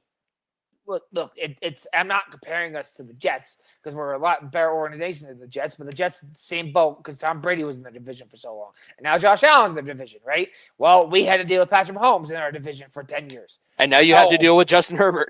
Exactly, and look, frankly, Broncos should have had every chance to win that football game, and the biggest question marks coming to this game. Frankly, the defense was much better than the week before. Much better. Except for the dumb penalties. Except which I think we can talk about separately because there was dumb penalties all across the board. I think the defense was much better. I think Riley Moss got eviscerated by Keenan Allen, and was showing why he hasn't been the same since he injured himself last year, and that's why you have Jahdae Barron and why you have Jaquan McMillan to hopefully be that number 2 cornerback across from Surtain. This defense, I thought, looked fine. I thought it made stops when it needed to. I think the only stop that it didn't make was obviously that third down where Justin Herbert, you had the sack in the backfield, you missed the sack. Justin Herbert makes the plays with his feet, and Keenan Allen's wide open in the back, or makes a great play in the back of the end zone. And frankly, that wasn't even to be a deficit. You still had 2 minutes and change to go down and kick a field goal. Not even to win the game, because the Chargers, I think, only had 1 timeout at that time. I may be mistaken. But you were 2 of 16 on third down the entire game, and you were 0 for 6 in the second half. I've said this since week 1. Why is Bo Nix throwing the ball with his feet moving every single chance he can get? I said it. He never sets his feet. That's why I don't understand this. Look at the like. You could probably pull up the picture on Twitter. There was a picture where he overthrew 4 guys, which. You convert 2 of those, you win that football game. Let's be honest with you. One was a touchdown in the back of the end zone that was overthrown. Another one was a third down on the far left side of the field that was to, I believe it was to Troy Franklin, overthrown. Another one, you had Marvin Mims over the middle, overthrew him. It's mistake after mistake after mistake for Bo Nix. And this is why I'm frustrated, but at the same time, I'm sitting back here and relaxing for a second. Because one, if you're panicking this much over a second-year performance, you need to relax. Because, look, we played the Chargers, who look like the best team in the AFC. I don't think that's – I think you put them with right Buffalo. Now, they are definitely the best team in the AFC. Them and Buffalo, I think them and Buffalo have the argument. I think that's the 2 best teams in the AFC argument-wise. But the Chargers are 3-0 in the division, too. Yes, they are. That's true. I forgot about that. I would put Buffalo on that pedestal because of who Buffalo's beaten also. Look, you played the Chargers, who were very good. Indianapolis looks like a wagon. I know Indiana Jones is real. He's very real. Okay, the Colts are running away with that division. People were laughing at Mike Tomlin last year because I saw the press conference come back up where he's going into the Colts game. He's like, keep Anthony Richardson in this game because we don't want to see the other guy. Oh well, they got the other guy playing for him right now, and they punted once, Nico, in 3 wins. They have done great. Like I said, I cannot say enough good things about the Colts. The Colts and Chargers, 2 very good ones. And obviously, you should have beat the Titans by a lot more. You're in the meat of your schedule, right? Look, no slight to your team. But 1 week after what you just did, this is a must-win by 15-plus points. This is a must-win. If Jake Browning looks serviceable like he had before the Minnesota game, if you make Jake Browning look like Daniel Jones, then your defense has a lot of other problems. Your defense, what Dick Bonito obviously made Justin Herbert's living life hell, one of the best contracts still we've signed. He's been incredible this year. One of the best pass rushers in the NFL, and I'll stand on that. The DBs have been struggling. The linebackers, I don't think Alex Singleton could stop a fly from sitting on a wall. Like, I just don't know what he's even doing out there. It's gotten bad. And obviously, when you add on to 2 bad losses, and look, it's not 2 bad losses against the teams you played against, right? It's 2 teams that are good, like I said. It's 2 bad losses in the chances of you should have won both games. And I'm not saying sitting here being a Broncos fan being like, oh, there's my bias. We should have won both games. It's factually correct we should have won both games because you had the ball with the time on the clock to win both games and you didn't execute.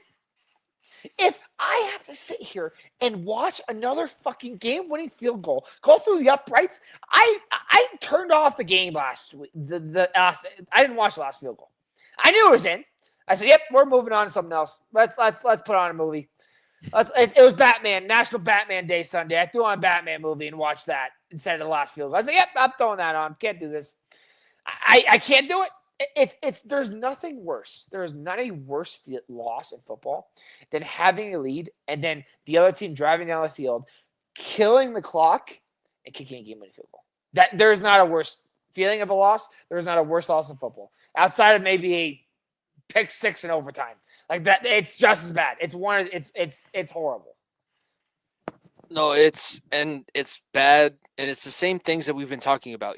Sean Payton is still not calling the game that's in front of him. He's still trying to outsmart himself because the reason why J.K. Dobbins wasn't starting and your featured running back in this game, and you didn't let him get to 100. Like, why were you not riding his ass in the second half to get him to 100 yards? Because he was the best player on your offense. You didn't ride his ass in the first half.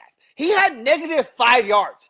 You started RJ Harvey, who finished with a total of 2 carries in the first half. He had that's what I'm saying. It's the running game, and I know you're a lineman and I'm a fullback, and we can say, hey, run the fucking ball all you want, but it's crazy. And the offensive line sucked in the first half. It's not been good all season. One of the worst decisions we ever made was letting Graham Glasgow walk in free agency, and look what he's done in Detroit. And we've been trying to replace him ever since at the guard position. Powers wasn't good. Miners has not had a good start. A center position at Forsyth is a revolving position. But McGlinchey may be the best one out there, and frankly, that's not even.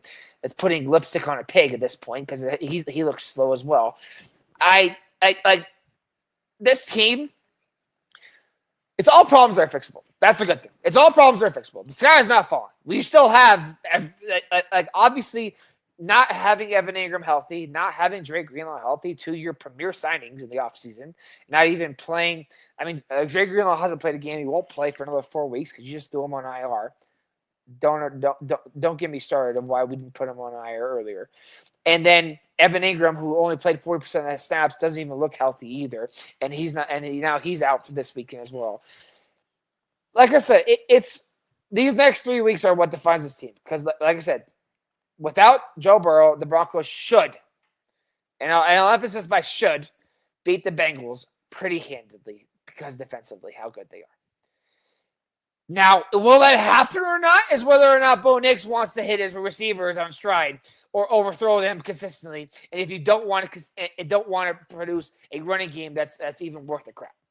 I will also say, too, if the Broncos want to continue to give these second chance catches, I feel like the Broncos have been one of those teams where they're tipping passes a lot, and all of the Bengals turnovers have been off of some sort of tip play drill. They have not gotten a true lurking zone coverage interception. All of the turnovers and interceptions that the Bengals defense have gotten have gone off the hands of somebody, whether that's a defensive lineman up at the line of scrimmage, whether that's a receiver not catching the ball off of the first try and letting them have a second chance at it. The Bengals are an opportunistic defense. I'm not saying that they're a good defense, but they are much more opportunistic than they were a year ago.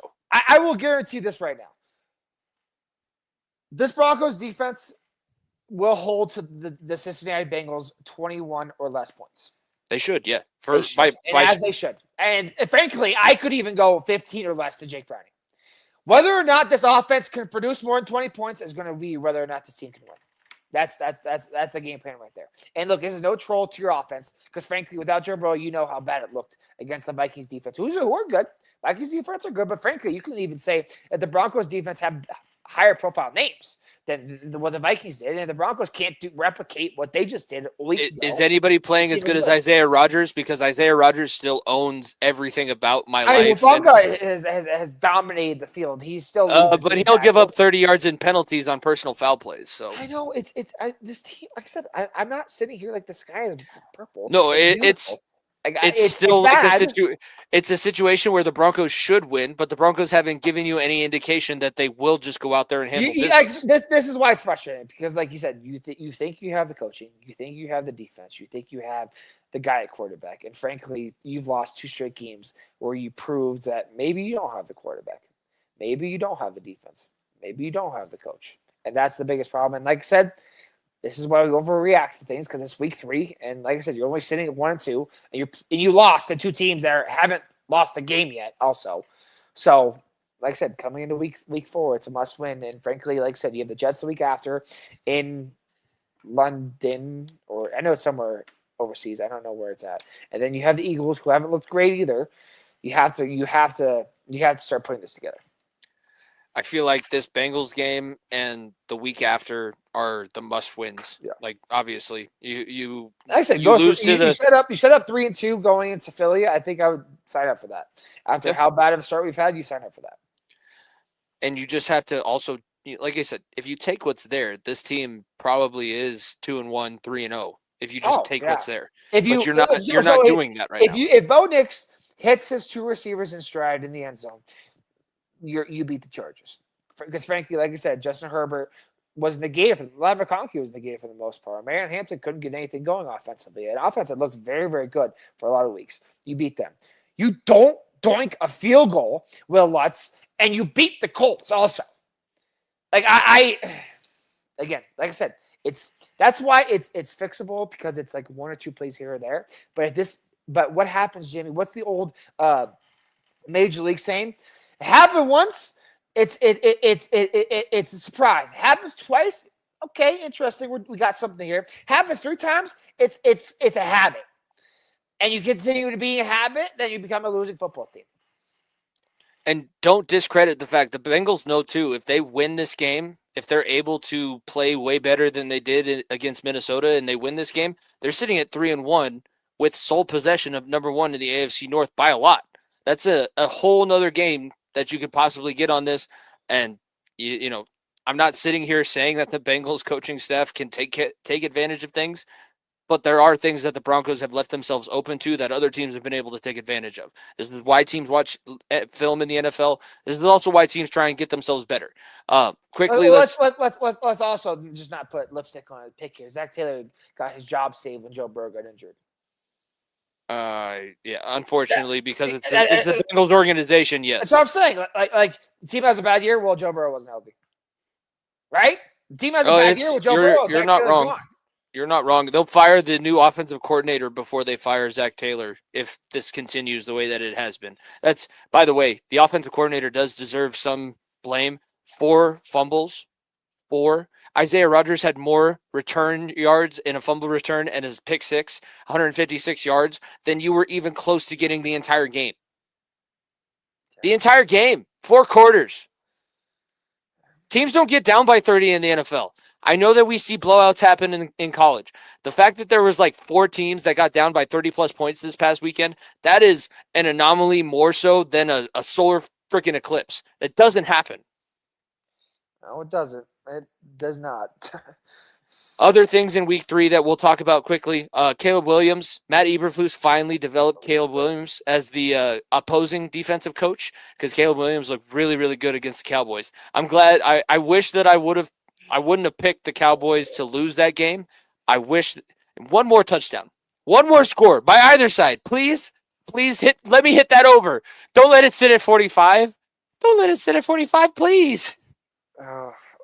I mean, like that obviously was a revenge game for Caleb Williams. And look, Ben Johnson opened up the playbook, and I think he's getting more comfortable. And look, we talked about the Cowboys being a sneaky team. They played some good teams, close games. They played some close games, and defense is non-existent. Defense is horrifying, absolutely horrifying. It's crazy. Not subtracting your best defensive player from a football team. What happens to you? It's wild. Can we rush the passer without Micah Parsons? Can we do that? The answer is no. So the answer again is no. But we're stopping the run with Kenny Clark. We might not be able to rush the passer, but we're stopping the run, right? No, we're still giving up 55-yard plus rushing plays for touchdowns. And Javonte Williams is letting guys just steal the ball from him along the sidelines. Like, there's a lot of things wrong with this Dallas team. Dak Prescott had 3 turnovers as well in this football. I'll be honest with you, that may be the most embarrassing loss I've ever seen the Cowboys have. I don't think you and I could say here and be like, you know what, the Bears are going to put up 40 on them or put up a stupid amount of points on them. They're just going to never even give them life in this football game, and they did. Like, it's the Chicago Bears did that. Not like the Chiefs, not the Bills, not like that. They had Caleb Williams and the Chicago Bears walk into that building and just, oh my gosh. It's personal. It was personal. Speaking of personal, Baker loves making it personal. That was a big comeback. They had to make that game interesting. I mean, 4 out of 5 offensive linemen injured. You don't have Tristan Wirfs. You don't have your best players. Mike Evans gets injured. He's going to be out for another 3 weeks, so that kills my other fantasy team. He was one of our guys that we were hoping to be a little bit consistent. But you have Ibuka. You have Baker with confidence. Ibuka's been incredible. Baker's had stupid confidence. We'll see what Baker's really made of without obviously having a number 2 receiver, and you're going to have to rely on your running game a lot more, and hopefully he can do that. Like I said, the Jets made this game interesting. They blocked a field goal for, I believe it was for 6, and it was a kick. It was a return. That dude is a monster. He jumped over, leaped, didn't touch anybody, no leverage call, jumped over 2 offensive linemen, which is legal, by the way. Broncos, Sean Payton, and whoever the special teams coordinator, Darren Rizzi, who you could jump over the guy as long as you don't touch him, you're fine. You just have to be an athlete good enough to jump over the top of him. Nature. I mean, Tampa Bay is a good football team. I like this team. Like I said, Ibuka, he's a rookie, offensive rookie right now. He's been incredible. I mean, I don't think there's been a. That's back-to-back years that they've hit on offensive rookies because Bucky Irving came out of nowhere. Ibuka was good in college, but I don't think anybody was expecting this because he was the second guy. He was second behind. He's also the second guy here, and I think maybe that's what makes him so deadly is he knows his role. And now, obviously, with having to be the number 1 guy without Mike Evans, this makes it even better. Like Ibuka, that's why it fits so perfectly with Tampa Bay. It's like he doesn't have to be the number 2 receiver when they're all healthy because Chris Godwin is still there. Mm-hmm. Right, he could be the number 3 receiver and have the best receiver room in the NFL with a 1-2-3 punch. It's that's what I'm saying. He's exceeding and it's succeeding, and now having defenses worry about him even more when you get Evans back, when you get Godwin back. I mean, it's going to make Baker's life just beautiful. He's like, oh, you want double Ibuka? Let me get Mike Evans one-on-one on the outside with your smallest corner and see what happens. I mean, that's a great problem to have. Ibuka is also bigger than you realize too. I think he's also 6'5", so he's got a really good catch radius. And he had the one-headed catch. I still believe that he would have been a Bronco. I have full belief that he would have been a Bronco if he fell a step later. I think that the Broncos scrambled and were locked in on Ibuka, and then Tampa Bay takes him 1 pick 4, and that's why they picked Jahdae Barron. And frankly, look, this offense would have been so. I mean, Ibuka probably wouldn't have produced here, and we all would have hated him to death, like us Broncos fans like to do. But I think he would have been, he would have been awesome here. It could have been. Speaking of what could have been, the Packers could have stayed undefeated, but the NFL reminded us that everybody is. There was my Survivor League just gone, out of thin air, gone. Joe Flacco did the 1 game a year.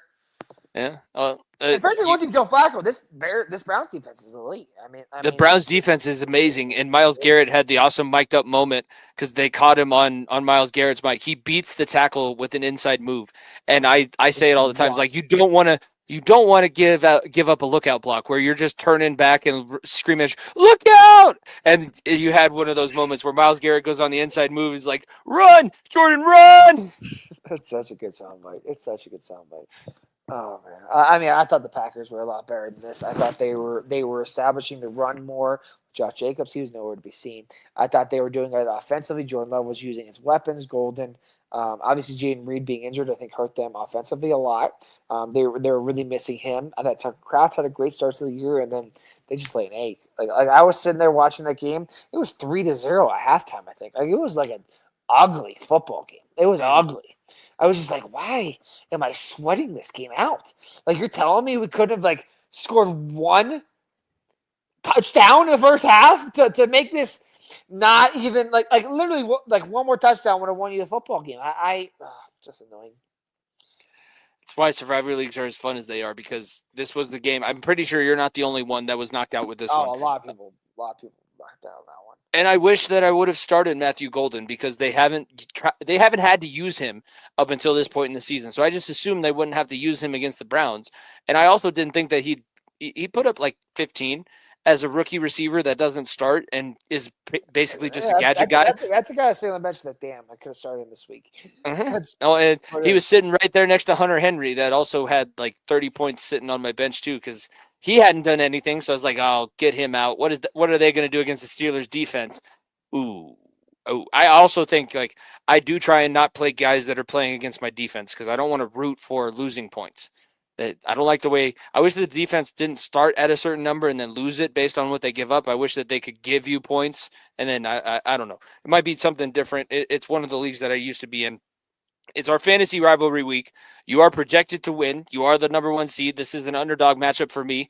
I don't know if this is a smart thing or not, but when I saw the notification come through as a teacher in the middle of my lesson, I did make sure that you guys work amongst yourselves, and then I went straight to the waiver wire. I picked up Jackson Dart because it can't be worse than what Jake Browning and Aaron Rodgers put up for me at quarterback. It's week 1 of a rookie quarterback. That's normally when they're the best. And if he does do well, I'm sure I can trick somebody into giving me something else that I want. I'm not going to say what else that I want, but maybe, just maybe, it can be the smartest move alive. You do know who the Giants are playing, right? Yeah, I know. You do realize what this Chargers defense did to Bo Nix, right? Let me be smart for Jackson. Let me help Jackson right here for a second. Let's look in the huddle. Malik Neighbors. Oh, good player.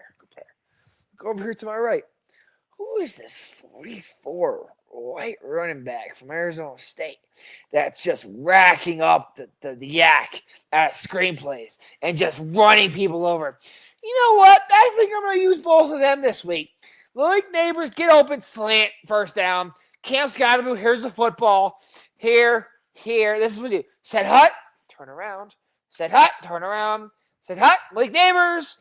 That's Jackson Dart's game plan if he wants to beat Chargers. That should be it.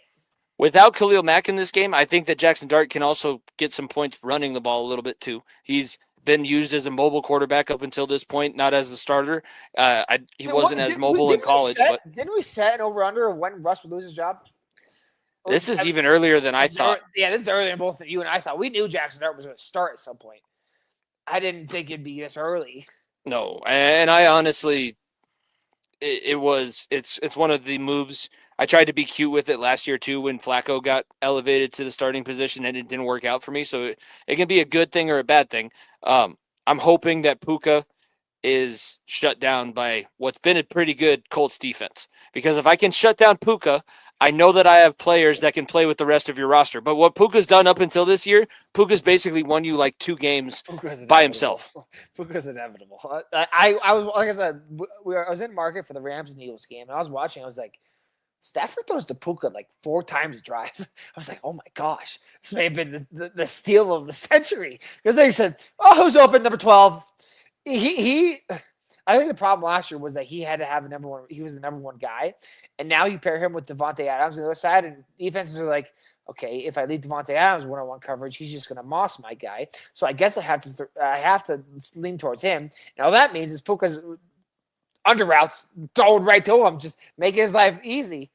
Oh, Puka's been. Oh, I love that man. That is one of my favorite players. He won me a Advanced Championship 2 years ago when I drafted him in my dynasty league, like in the 7th round. Incredible. I mean, even later than that, maybe. Like he was a sleeper pick that hit on me, that hit for me. He has been a legendary player. It's the one person on your roster that I'm truly scared of. I think everybody else is likely to, some guys can go off. Let's do this step by step. Because I'll pull up the rosters, and I think my roster is better than yours for multiple reasons, and I think it's a fair assessment to go down. Your roster is definitely always projected to do better than mine, but projections are worth about as much as predictions. Okay, all right. Let's go down the list. Mahomes versus Browning. I mean, Mahomes is better than Browning. I'll give that. Caleb Williams over Jackson Dart. Caleb Williams, if he does what he did last week, he'll be fine. Obviously, Jackson Dart hasn't played a football game, so you can't really say that. Gibbs over Genty. I'll give you Gibbs. Genty isn't that far of a drop, though. Genty has had good games, but Jahmyr Gibbs is an all-world talent. Like that Lions game on Monday night, like I said, it was so much fun to watch. He's so much fun to watch. Jacobs over James Cook. James Cook has been better than Jacobs this year, so I'll give James Cook the nod. So there's 3-1 over me. Puka over Sutton. Sutton is nowhere to be seen, so I would put him on the bench. He dropped 25 for me last week, so I'm going to keep him in there. All right, fair enough. I mean, Puka's better than him. Harrison over Coleman. I think that's a wash. Harrison hasn't been good this year. He's had some bad games. He had some bad drops. Coleman has had hot spurts. So I'll give you one there. So it's 4-3 right now. I have 1, 2, 3, 4. You have 4-3. Yeah, 4-3. Tight end, Hawkinson has been hit or miss. Henry is hit or miss, so that's about a wash. Pickens, Jordan Mason. Jordan Mason has a better season. Thomas over Kincaid. It's about a wash there. I don't – the one thing I hate – and I'm not going to try to give you hints because I'm playing you against this week. I don't like starting 2 tight ends. I just think I can get more production from a receiver, especially in PPR league, or a running back who's catching balls. I don't know. That's just me, though. But you do, and Kincaid has had good performances, so that's tough to swallow. That would be 60 points if they did anything close to what they did last week between him and Henry. True. Yeah, that's true. You're right. I missed on a big week, so I am kind of I'm not sitting here chasing points, but I am trying to use my roster. And with the Bills, with who they're playing, I think you do have to start 2 of them. Yeah, definitely. Saints too. So I don't blame you for that. I would maybe more argument that Hunter Henry. Hunter Henry against Carolina. Carolina made Michael Penix Jr. look like he was still playing football in Indiana back in the day when they were bad. I don't think maybe Higgins, but Higgins is right now projected at 3 points. Like this is best. Higgins has done nothing all season. This is the best projection. You should drop him. You're the one who traded me him, Nico. I know. You should drop him. I'm honest with you. I had him in 2 leagues. I traded him in one. I dropped him in the other. I'm not sitting here saying that I'm going to play him, but I don't really like. This is the best projections that I can sit out there, and I do have faith in what I am seeing. And I'm seeing like Kincaid's taken over as the number 1 tight end. Dawson Knox is not the number 1 tight end in Buffalo. Yeah, easily. So that is something that I can see there. I know that Hunter Henry is the number 1 tight end in New England. Everybody else that I'm trying to get rid of on my roster right now or keep for somebody that I can drop is in a spot. Like I'm not going to play them, but I'm not going to drop them right now because you don't know. The one good thing you got going for you, and I think that I don't set my lineup like this, but I like to think about it beforehand. You could be walking into Monday where you just need like 20 points from Browning and Sutton. And I don't have anyone playing Monday night. That was what won me the game this last weekend. I had Gibbs on Monday night against Jeremy, who had nobody left, and I just had to make sure that he got 15 points. He was cooked, right? So, like, you could be walking into Monday Night Football and have a situation where you just need Browning to maybe throw for 1 touchdown, and you need Sutton to catch one as well, and you may beat me. That's usually how it goes on those Monday night games. That's why Monday night games add so much fun to fantasy football, because you're sitting here like, it's possible. It's a long shot sometimes, but it's possible. You're not dead.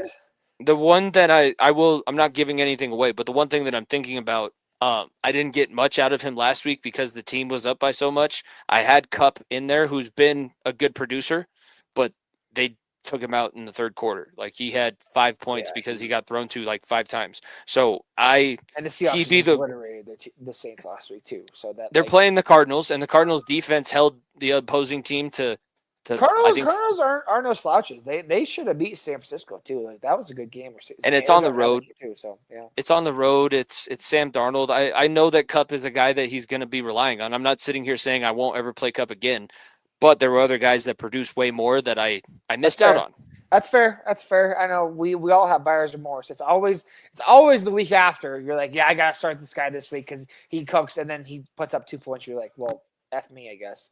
Yeah, well, we'll see. If I can hit the 150-point threshold again, that's one of my main goals because obviously I was last place in last if you put up 135 plus a game, you're going to be winning football. You're going to be winning fantasy matchups. 150 is a high, lofty goal. I would say 135. That's what I'm shooting for. So that I end up, shoot for the moon. You end up amongst the stars. I'm good with 130, 140 points.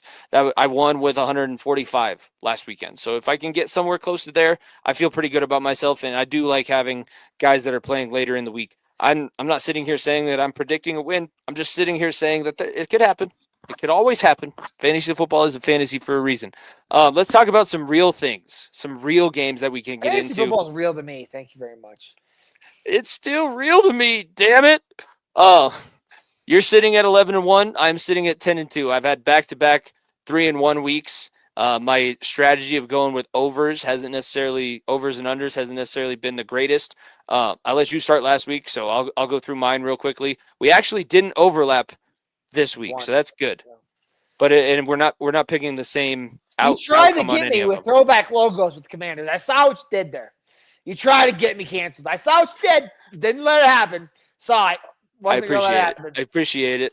No, it's the Commanders, Falcons. I have Washington with what they were able to do running game wise, and Marcus Mariota. That's a guy that's in a situation. It's similar to like a Daniel Jones where Atlanta wanted him to do too much, not using him in the right way. You've got to give this guy a running game. And Washington, even without Eckler, put together a running game last week. Their offensive line is finagled. It's moved around. But what I saw out of them and what I saw out of Atlanta gives me a lot of confidence in that one. I think the Commanders will beat Atlanta. I don't think that we see Kirk Cousins. I think Penix will finish the entire game, but I don't think that he does enough to get the win. Jacksonville, that one, who? I don't even recognize that logo. What is that throwback logo going up against Jacksonville? Oh, my God. Who did it? Oh, that's the 49ers. Oh, there we go. So, yeah, I think because I saw earlier Pearsall and another guy on the 49ers offense is Jennings is questionable. They're still out, too. They were not practicing. So, I know that Jacksonville is who the Jaguars are, but I think early on this season, they have a chance to get that one. You don't like the Mac Jones revenge game? I mean, he didn't play it down in Jacksonville behind. Yeah, he was the backup.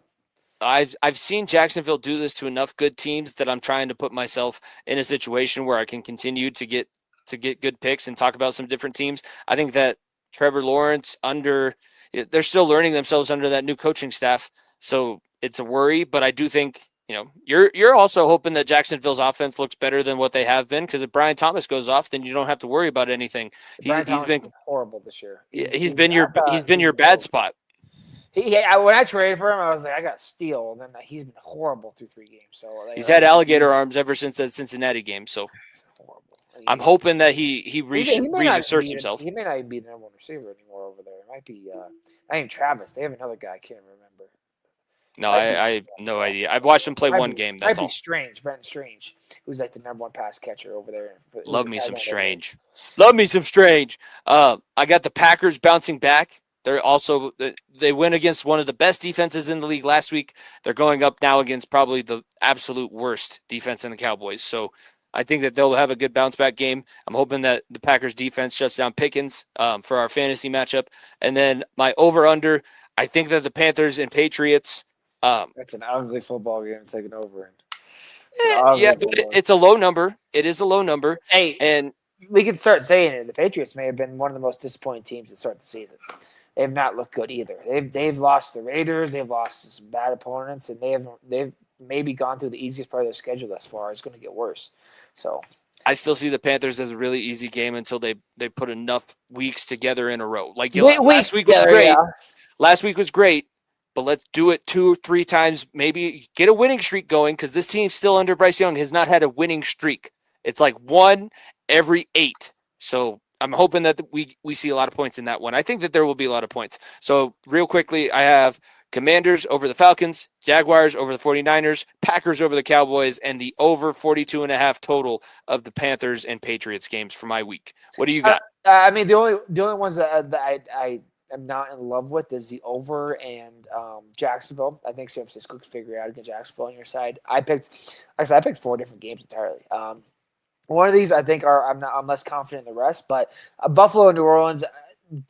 I'm tempted to just give me the points because this is Josh Allen won't play the second half. I think.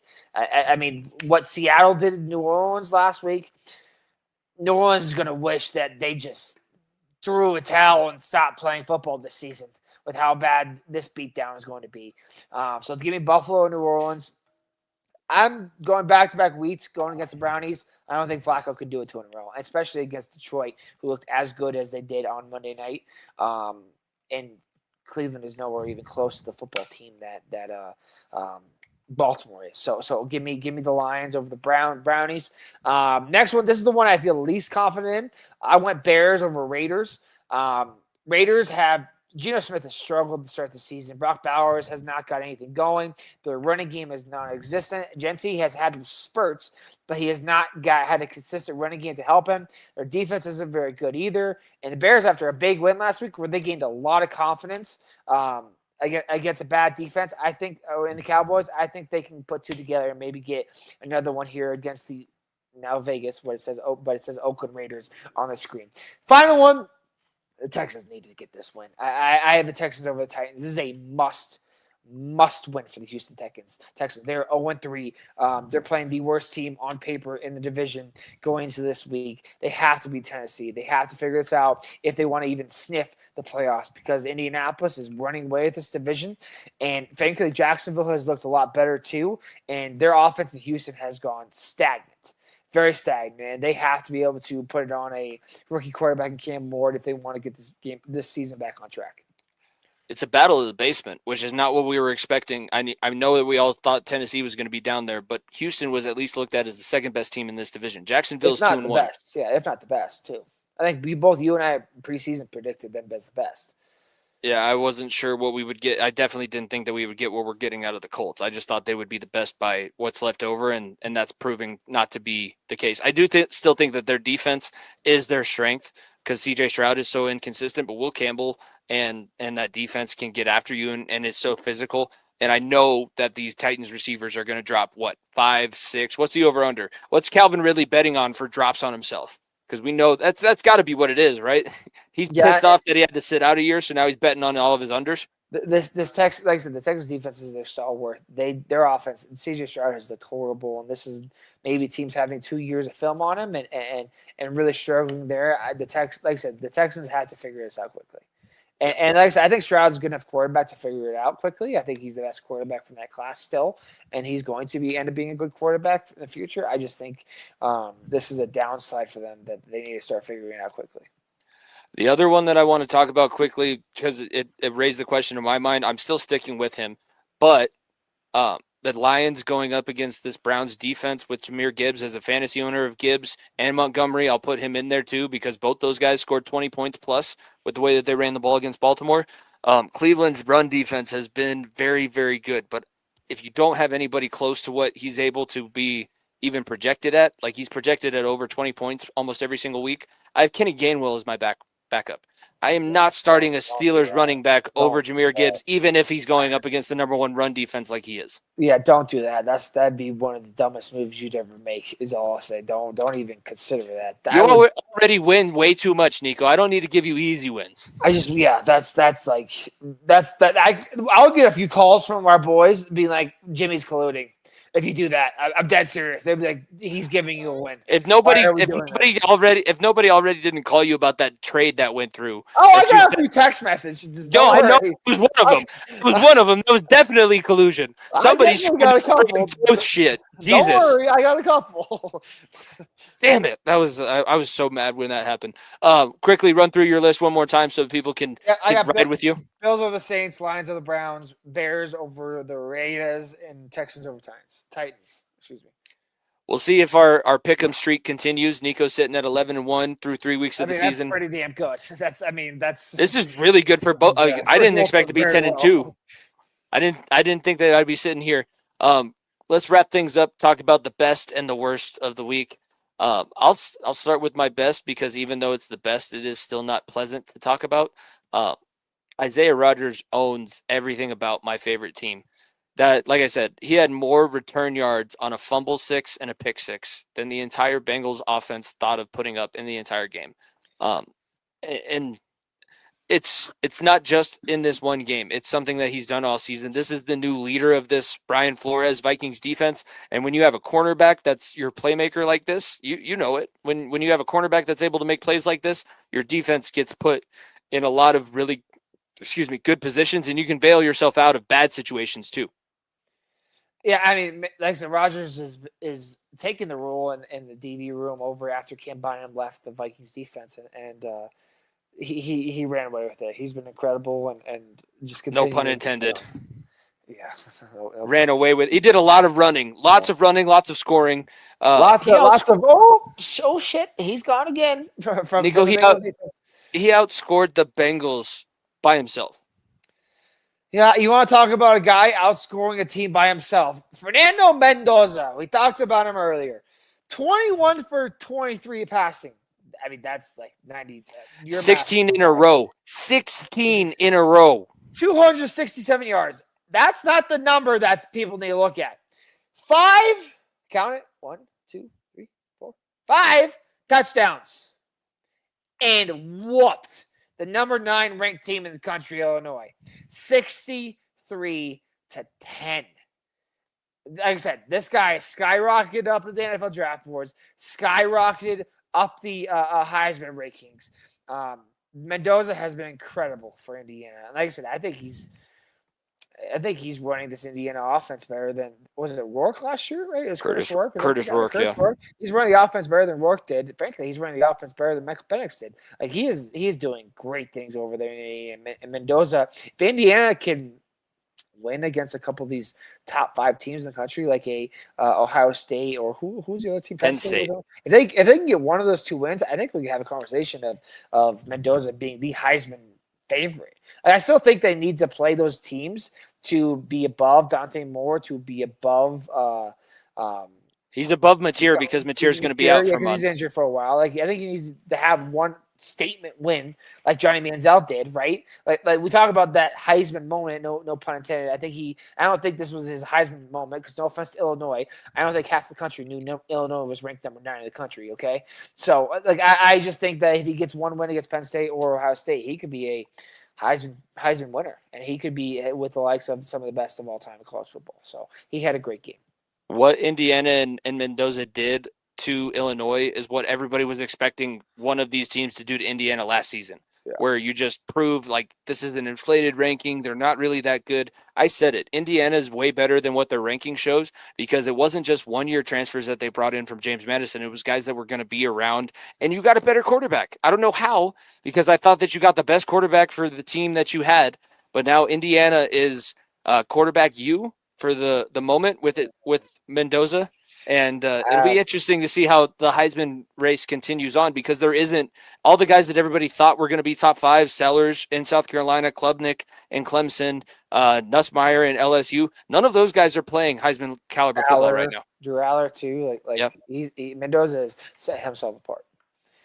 Let's go with Benchwarmer of the week. I'll let you start with this one. Speaking of Michael Penix Jr., I don't know if you could have a worse showing than what he did against Carolina.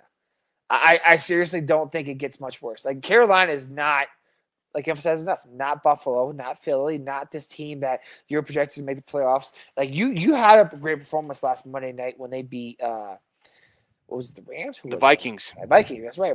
Vikings who just cooked. 1 week later, it looks like you just forgot how to throw the football and put up 0 points. It's hard to not even get a field goal in the NFL. People kick 60-plus yarders all the time now, Nico. Exactly. It's a common occurrence for a guy to kick a 60-plus yarder. You couldn't get to the 40? That's as bad as it gets. I just, like, Man, especially to a Carolina defense that we all said, we didn't even say it because we could care less about what Carolina's defense looks like. No one gave them any love and respect. And then you made them look like the 96 Bears or whatever, the 50, whatever, the Dick or 85 Bears. There, excuse me, 85 Bears. This is as bad as performances gets from Michael Penix. And frankly, like, if he loses his starting job, it doesn't get much worse.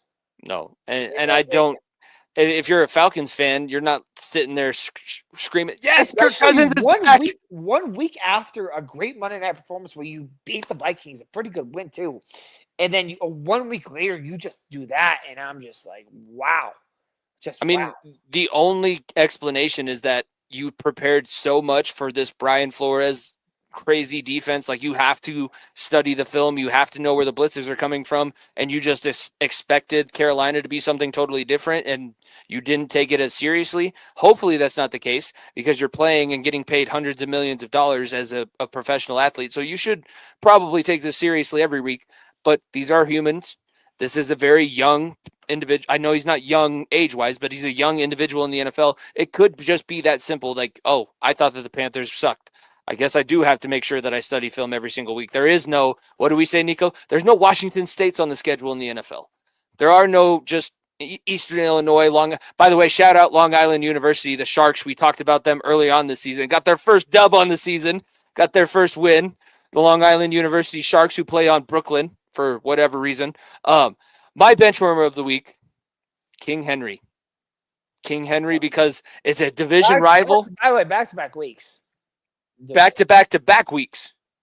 He fumbled the first week. He won. Fumbled. No, remember it was Ed Oliver who forced the fumble against Buffalo. That was 2 weeks that set up the comeback in the week 1. Last week they won the game, but he still had a fumble. This is the first time that he had one season early on in his career where he had almost double-digit fumbles on the season. Other than that, he averages like 3 in a year. He's at 3 in 3 games. And 2 of them are in crucial situations. The first week, I think, is worse because you're in a situation where you're trying to run the clock out. You have a 15-point lead. You don't fumble the ball. You literally don't fumble the ball. You win the game because of time on the clock and how much you could have ran off. Exactly. This one, it's a hell of a play by Aiden Hutchinson. It was the play that Aiden Hutchinson, my dad was sitting there saying, like, I think he came back too early. I don't know if he's ready to play. Then all of a sudden in the fourth quarter, he's chasing down Lamar Jackson on every single play, and he punches the ball out perfectly. And in the play that he had against Derrick Henry, it's not like I think that he's bad. I still think that he's good for this team. I still think that the Ravens are a very good team. But it's the same thing that we talked about last year when Isaiah Likely's foot is on the line. Like, and the same thing that we talked about with the Broncos conversation. You're in these situations, like, you have these win probabilities on the ESPN app. You have to take care of these advantages, these situations. Now you're playing a Chiefs team, both sitting at 1-2, and the schedule doesn't get any easier from here on out because you were good last year, which means that you play good teams this year. Like Derrick Henry, if he continues to fumble the football like this, if he continues to have his fumbleitis, I hope that we start seeing him carry around that football. He's going to be driving in his G-Wagon to the facilities, carrying the football. Like, if you can get Derrick to fumble at the facility, it's an extra $100,000 on your weekly bonus. As one of the biggest Derrick Henry stands in football, I mean, it hurts to me to see these. He's such a damn good football player, but obviously he's just become loosey-goosey with the football, and defenders have gotten so much better at knocking the ball out of the guy's hands. I mean, more and more guys these days, first guy wraps the tackle up, second guy punches the ball out. And now guys have gotten so good and so strong that one hand, back of the jersey, second hand, punching the ball out because they have the whereabouts of being able to tackle him because he's gotten older and is not as demanding and powerful as he once was, and be able to punch that ball out. Like I said, it was a great play. Great play. Not like I want to celebrate somebody's worst moment, and I get the reaction that he had on the sideline, but that's where you can kind of look at this and say it's true. This isn't just a fluke. There's something going on that he needs to correct, and if he doesn't correct it soon, this thing can spiral. You continue to fumble the football, you continue to turn the ball over the way the Ravens had in this division. You might be able to save yourself because the Steelers, Bengals, and Browns all don't look all that great, but you're giving away easier opportunities where you've already done the work. And Lamar has looked really good. You can't put any of this on Lamar. It's not like he's throwing away the football. I do think maybe sometimes in the fourth quarter he's trying to scramble a little bit too much, and defenses are starting to catch up with that. but it's truly this one situation, this one player causing this one situation that's cost you your 2 losses on the season so far. So I think that it's worth bringing up. And it's from a guy that obviously everyone seems dependable to, which makes it even weirder. Yeah. No, it'll be interesting to see. I think that he's going to bounce back, and whatever team he does, there's going to be a 98-yard Derrick Henry highlight touchdown, because it seems like we get one a year. It used to be against Jacksonville when he was in Tennessee. That was always when you can pencil it in on Thursday Night Football, no less. So a primetime game. I know that we're recording this early. The Thursday night game this week is Arizona and San Francisco. So no, that was last week. They played each other last week. It's Arizona. Arizona is the Thursday night game, and they are playing. I'm going to get it pulled up here because I'm Seahawks. Seattle and Arizona is a Thursday night game. 2-2-1 teams. Before we let people go off and enjoy that Thursday night football game as they're watching this live on our channels, what do you got about that game? Who do you think's walking away with the victory on Thursday night? I like the Cardinals, what they're doing a lot. Frankly, I'll take the Cardinals in the upset. I think Seattle's good, but I think Marvin Harrison hasn't been unleashed yet. He's had some drop problems, so I'll take the Cardinals in this one. Just because you said that, I am going to put Cooper Kupp back into my lineup, and I hope that it's the Seahawks offense that gets the big. Maybe it's both. Maybe we both start off with like 25, 30 points from our receivers that get to play on Thursday Night Football. I would love a shootout. Not a blowout. I would love a shootout in this situation. I want to see some points. I want to see Al Michaels continue to be into things. I don't want to see him give up this early on in the season. Yeah, Al Michaels it's time, buddy. It's time. I mean, luckily for Al Michaels, it is one of the best golf weekends of the year. I know he loves his golf. Ryder Cup this weekend is one of my favorite golf events to watch, and having Team Europe versus Team USA, I'll have eyes on the golf screen all day, work day, Thursday, Friday, and Saturday, Sunday. So I'm most excited for that. As opposed to, no offense to the Cardinals and Seahawks, but I don't really care about either of those teams. But I'll still watch it. It's Thursday Night Football, nothing else to watch, so it'll be a good game. And two, YouTube TV is getting smart. You can you can build your own multi-views. So you can put 3 NFL games on and have one of those 4 boxes on your multi-view set aside for the Ryder Cup. We need to get that back. We're the home country. The home country normally wins this thing. New Yorkers need to show up, make those Europeans feel your presence, and let's win this damn thing. I'm sick and tired of not having a Ryder Cup to brag about. These Europeans, they have their fancy accents. They get Jimmy, when have you once brought up the Ryder Cup in conversation? Never. You haven't Never been on the podcast. Never at all. Exactly. Not even once. And by the way, the players don't get paid. This is bullshit. Name 2 American golfers. I know you can. Bryson DeChambeau and Brooks Koepka. Nope, no. Brooks isn't on the roster. Give him someone else. I knew you were going to get Bryson, but there's another one you should easily get. Who's the guy that no, because I was thinking Homa, but I don't think Max Homa has been playing well enough this season. Who's the guy that was supposed to be the captain? I know that there's a guy it's a captain that he is the captain, but he could also choose himself for the team. I've heard his name. I don't even know his name. I don't even know his name. Colin Morikawa. I don't know. He is not on the roster either. You know Sky Scheffler. Oh, you know Xander Schauffele, who's Bryson and Scotty. Xander's been in the Olympics, so I've seen him. Yes, seen him. The rest of them, you don't know. I'll just put that out there. I will not be watching the Ryder Cup. I might use 2 multi-views on YouTube TV to watch 8 football games at once. Yeah, that sounds about right. That's just I admit it. I am a full-blown football addict, but that's the beauty of it. I'm at least upfront about it, and I tell you up close and in person. Anything else for the good of the order before we send these people off to enjoy the rest of their weekend? Enjoy the weekend, everybody. It's one of the best sports weekends of the year. Hockey is in NHL preseason. Basketball preseason is starting up soon too. So we're close to the sports equinox here shortly. So that's the best time of the year. And I think you're going to start you're being in a fantasy basketball league this year. And I think I'm thinking about signing up for a fantasy hockey league. So we'll be able to keep track of fantasy sports all throughout all of the slate. Thank you guys very much for tuning in. Episode 249 of the Far End of the Bench podcast. Make sure that you are subscribed. If you're not, if you are, unsubscribe, resubscribe, follow the channel at FEOTB Pod. Rise of the Roadrunners, episode 9 coming out on Friday. Make sure that you stay tuned for all the clips and the new content that we're trying to put together. For myself, Jimmy Pilato, my co-host, Nico Bryant, we will see you guys next week. Peace! If you don't stay down and you never quit, come on over here and sit on the far end bench.